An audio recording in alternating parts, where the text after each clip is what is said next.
दारू पिऊन शिवीगाळ करीत युवकाचा केला खून, अवघ्या 3 तासात 3 आरोपी अटकेत.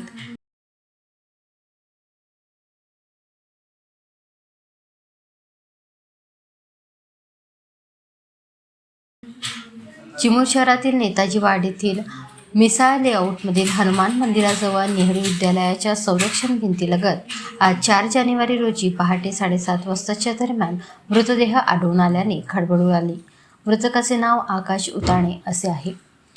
मृतकाच्या आईच्या तक्रारीवरून अवघ्या 3 तासात 3 मारेकऱ्यांना अटक करण्यात चिमूर पोलिसांना यश आले. दारू पिऊन शिवीगाळ केल्याने झालेल्या भांडणात रागाच्या भरात दगडाने ठेचून खून केल्याचे मारेकऱ्यांनी कबूल केले. पोलिसांनी 3 आरोपींना ताब्यात घेतले असून सुजल सोनवाणे, छगन दिघोरे, अनिकेत साखरकर असे ताब्यात घेण्यात आलेल्या आरोपीचे नाव आहे. पुढील तपास चिमूर पोलीस करीत आहे.